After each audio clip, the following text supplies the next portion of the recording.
जोहार मेरे प्यारे भाई बहनों, आज हम एक ऐसी यात्रा पर निकलने वाले हैं जो हमारे दिलों को छू लेगी, हमारी संस्कृति की गहराई को उजागर करेगी और हमारे रिश्तों की मिठास को और बढ़ाएगी। ये यात्रा है हमारे सबसे पवित्र और प्रिय त्योहार कर्मा पर्व की। यह पर्व सिर्फ एक उत्सव नहीं बल्कि हमारे आदिवासी समाज की आत्मा है, जो भाई बहन के अटूट रिश्ते, प्रकृति के प्रति आभार और संतान की कामना को समेटे हुए है। चाहे आप झारखंड, छत्तीसगढ़, उड़ीसा या दुनिया के किसी भी कोने में हो, अगर आपके दिल में आदिवासी संस्कृति की धड़कन बसती है तो यह कहानी आपके लिए है। आइए कर्मा पर्व की भावनात्मक गहराई, इसकी कहानी और इसके रीति रिवाजों को एक साथ जीवंत करें। यह वीडियो लंबा और भावनात्मक होगा ताकि हम इस पर्व की हर बात को दिल से महसूस कर सकें। कर्मा पर्व हमारे लिए सिर्फ एक त्योहार नहीं बल्कि एक भावना है। यह वह मौका है जब हम अपने परिवार, अपने गांव और अपनी जड़ों के साथ जुड़ते हैं। यह पर्व हमें सिखाता है कि जीवन में सुख दुख भले ही आए, लेकिन प्यार, विश्वास और एकजुटता हमें हर मुश्किल से पार ले जाती है। कर्मा पर्व का हर रिवाज, हर गीत, हर नृत्य हमारे पूर्वजों की कहानियों को जीवित रखता है। यह हमें याद दिलाता है कि हमारी संस्कृति कितनी समृद्ध और अनमोल है। आज हम आपको कर्मा पर्व की पूरी कहानी सुनाएंगे, बिरसा और ननकी की प्रेरणादायक कहानी जिसने इस पर्व की नींव रखी। साथ ही हम आपको इस पर्व के हर रिवाज, हर विश्वास और हर भावना को विस्तार से बताएंगे। तो बस हमारे साथ बने रहें और इस भावनात्मक यात्रा में डूब जाएं। कर्मा पर्व की कहानी। बहुत समय पहले एक छोटे से गांव में, जहां बिरसा और ननकी नाम के दो पति पत्नी रहते थे। दोनों का प्यार इतना गहरा था कि गांव वाले उनकी मिसाल दिया करते थे। बिरसा मेहनती किसान था जो अपने खेतों में दिन रात पसीना बहाता। ननकी उसका हर कदम पर साथ देती, चाहे खेतों में काम हो या घर संभालना। लेकिन उनके दिल में एक अधूरी ख्वाहिश थी, संतान की किलकारी।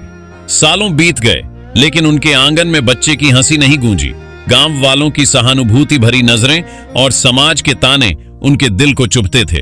एक दिन खेतों में काम करते करते बिरसा और ननकी थक गए। सूरज की तपिश और मन की उदासी ने ननकी को और तोड़ दिया। वह पास के कर्मा पेड़ की छांव में बैठ गई। उसकी आंखों में आंसू थे और दिल में एक सवाल, क्या हमारा यह सपना कभी पूरा होगा? उसी पल जैसे स्वर्ग से कोई संदेश आया, ननकी को नींद आ गई। सपने में उसे कर्मा देव दिखे, जिनकी आंखों में करुणा और चेहरे पर मुस्कान थी। कर्मा देव ने कहा, ननकी, मेरे 3 डाल को अपने गांव के अखाड़े में लगाओ। मेरी पूजा करो, सच्चे मन से मेरी सेवा करो। तुम्हारा हर दुख दूर होगा और तुम्हारे आंगन में संतान की हंसी गूंजेगी। ननकी की नींद खुली तो उसका दिल आशा से भर गया। उसने बिरसा को सारी बात बताई। बिरसा ने ननकी की आंखों में विश्वास देखा और कहा, अगर कर्मा देव ने हमें यह रास्ता दिखाया है तो हम इसे जरूर अपनाएंगे। दोनों ने गांव वालों को इकट्ठा किया और कर्मा देव की पूजा की तैयारी शुरू की। गांव के बाहर से कर्मा पेड़ की 3 डाल लाए गए, क्योंकि हमारे रिवाज में गांव की सीमा के बाहर का ही डाल लिया जाता है। अखाड़े में उसे स्थापित किया गया और पूरे गांव ने मिलकर कर्मा पूजा की। नाच गान हुआ, ढोल मांदर की थाप पर पूरा गांव झूम उठा और फिर चमत्कार हुआ। 1 साल बाद बिरसा और ननकी के घर में जुड़वां पुत्रों की किलकारी गूंजी। उनका नाम रखा गया कर्मा और धर्मा। कर्मा बड़ा भाई था और धर्मा छोटा। दोनों भाइयों ने उनके परिवार को खुशियों से भर दिया। समय बीता और उनके परिवार में एक बेटी भी आई। बिरसा और ननकी का आंगन हंसी खुशी से गूंजने लगा। यह कर्मा देव की कृपा थी जिसने उनके जीवन को रोशन किया। लेकिन कहानी यहीं खत्म नहीं होती।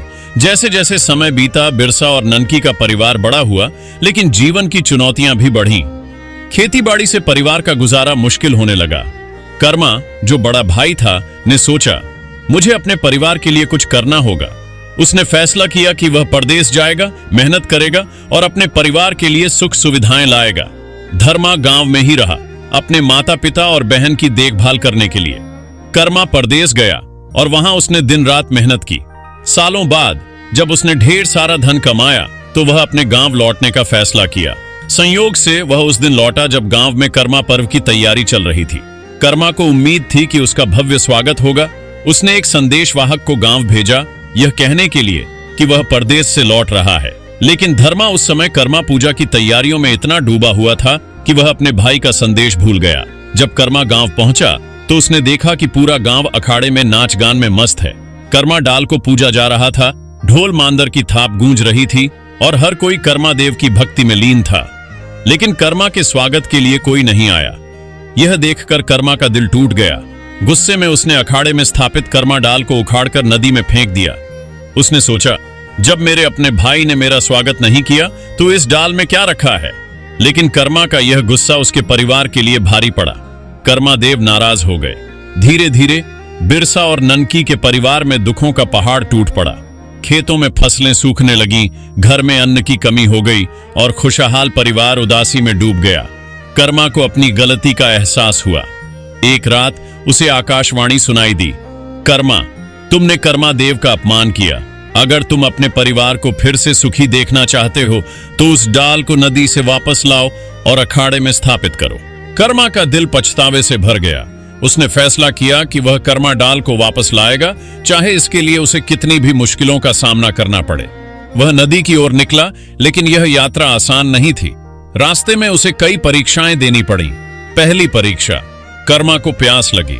वह एक तालाब के पास पहुंचा, लेकिन जब उसने पानी पीने की कोशिश की तो उसमें कीड़े तैरते दिखे। वह पानी नहीं पी सका। दूसरी परीक्षा, भूख से व्याकुल कर्मा ने एक गांव में चिवड़ा मांगा, लेकिन जब उसने उसे खाने की कोशिश की तो उसमें कंकड़ निकले। वह भूखा ही रह गया। तीसरी परीक्षा, आगे बढ़ते हुए उसे एक खेत में खीर का कटोरा दिखा, लेकिन जब उसने उसे खाने की कोशिश की तो उसमें भी कीड़े थे। चौथी परीक्षा, थकान से चूर कर्मा ने एक घोड़े से मदद मांगी, लेकिन जैसे ही घोड़े को पता चला कि कर्मा ने कर्मा देव का अपमान किया, वह भाग गया। इन सभी मुश्किलों ने कर्मा को तोड़ने की कोशिश की, लेकिन उसका विश्वास डगमगाया नहीं। आखिरकार वह नदी के किनारे पहुंचा। वहां उसे एक मगरमच्छ दिखा जो कर्मा डाल से फंसा हुआ था। कर्मा ने मगरमच्छ से मदद मांगी। मगरमच्छ ने कहा, अगर तुम मुझे इस डाल से आजाद करोगे तो मैं तुम्हें नदी पार कराऊंगा। कर्मा ने मगरमच्छ को आजाद किया और बदले में मगरमच्छ ने उसे नदी के उस पार पहुंचाया जहां कर्मा डाल थी।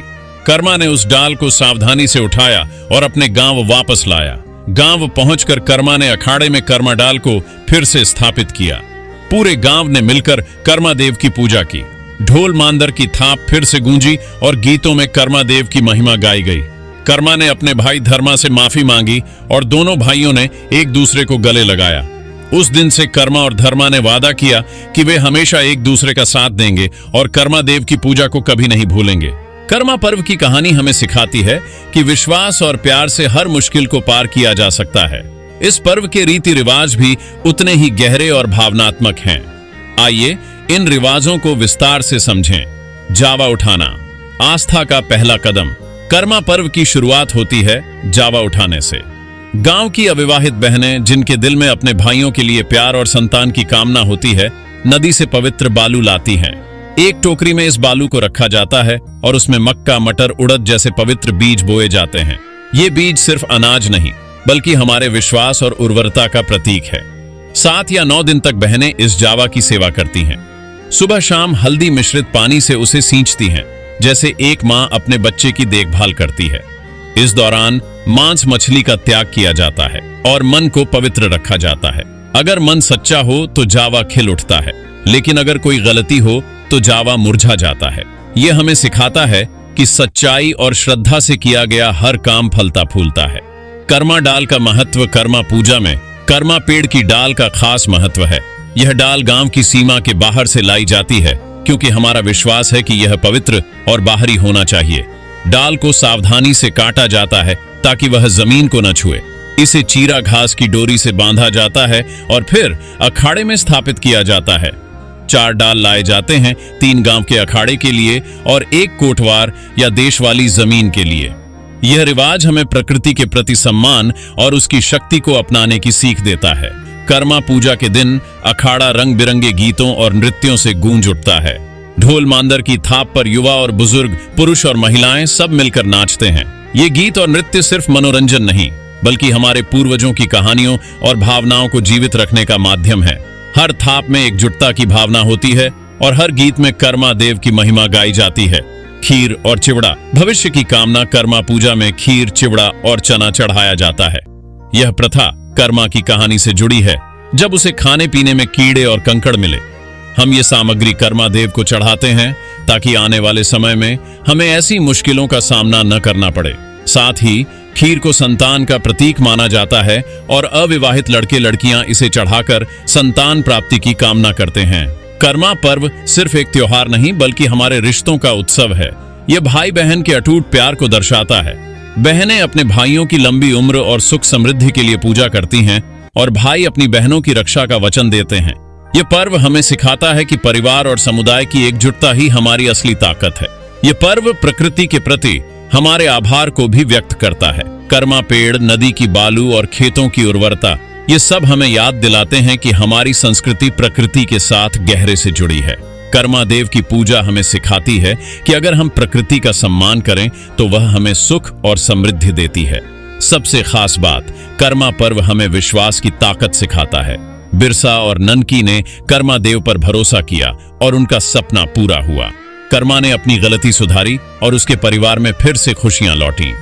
यह पर्व हमें बताता है कि सच्चे मन से की गई प्रार्थना और मेहनत कभी बेकार नहीं जाती। हमारे आदिवासी समाज में कर्मा पर्व कई रूपों में मनाया जाता है और हर रूप की अपनी खासियत है। इंद्रकर्मा, बारिश और अच्छी फसल की कामना के लिए। कारीकर्मा, गांव की समृद्धि और खुशहाली के लिए। दसई कर्मा, उत्सव और एकजुटता का प्रतीक। सोहराय कर्मा, फसल की कटाई और प्रकृति के प्रति आभार के लिए। बुढ़िया कर्मा, जब बारिश की कमी हो तब विशेष रूप से बुजुर्ग महिलाएं इसे मनाती हैं। हर गांव में इन रिवाजों में थोड़ा बहुत बदलाव हो सकता है, लेकिन इनका मूल भाव एक ही है, प्यार, विश्वास और एकजुटता। कर्मा पर्व हमें कई सबक देता है। विश्वास की ताकत। कर्मा और ननकी की कहानी हमें सिखाती है कि अगर हम सच्चे मन से अपने विश्वास पर चलें तो हर मुश्किल को पार किया जा सकता है। रिश्तों की अहमियत। यह पर्व भाई बहन के रिश्ते को मजबूत करता है और हमें परिवार की एकजुटता की ताकत सिखाता है। प्रकृति का सम्मान। कर्मा पेड़, नदी और खेत, यह सब हमें प्रकृति के साथ सामंजस्य में जीने की सीख देता है। प्रायश्चित और सुधार। कर्मा ने अपनी गलती सुधारी और हमें सिखाया कि गलतियों से सीखकर हम अपने जीवन को बेहतर बना सकते हैं। निष्कर्ष, कर्मा पर्व को दिल से मनाएं तो दोस्तों, यही थी कर्मा पर्व की कहानी। एक ऐसी कहानी जो हमारे दिलों को छूती है, हमें हमारे रीति रिवाजों से जोड़ती है और हमें एक बेहतर इंसान बनने की प्रेरणा देती है। कर्मा और धर्मा की कहानी हमें सिखाती है कि प्यार, विश्वास और एकजुटता से हम हर दुख को सुख में बदल सकते हैं। इस कर्मा पर्व आइए हम सब मिलकर अपने भाई बहनों, अपने परिवार और अपने गांव के साथ इस त्योहार को मनाएं। अखाड़े में ढोल मांदर की थाप पर नाचें, कर्मा गीतों में डूब जाएं और कर्मा देव से प्रार्थना करें कि हमारे जीवन में सुख, शांति और समृद्धि आए। अपने रीति रिवाजों को गर्व से अपनाएं और अपनी संस्कृति को अगली पीढ़ी तक पहुंचाएं। अगर आपको यह कहानी और कर्मा पर्व की जानकारी पसंद आई तो अपने विचार कमेंट में जरूर बताएं। अगर हमने कुछ छोड़ दिया हो या आपके गांव में कोई खास रिवाज हो तो उसे भी शेयर करें। हमारी संस्कृति तभी जीवित रहेगी जब हम सब मिलकर इसे संजोएंगे। इस वीडियो को लाइक करें, अपने दोस्तों और परिवार के साथ शेयर करें और हमारे चैनल को सब्सक्राइब करना न भूलें। जोहार। कर्मा पर्व की ढेर सारी शुभकामनाएं। कर्मा देव आपके जीवन में खुशियां लाएं और आपका हर सपना पूरा हो। बने रहें, प्यार बांटें और खूब नाचें गाएं। Bye bye.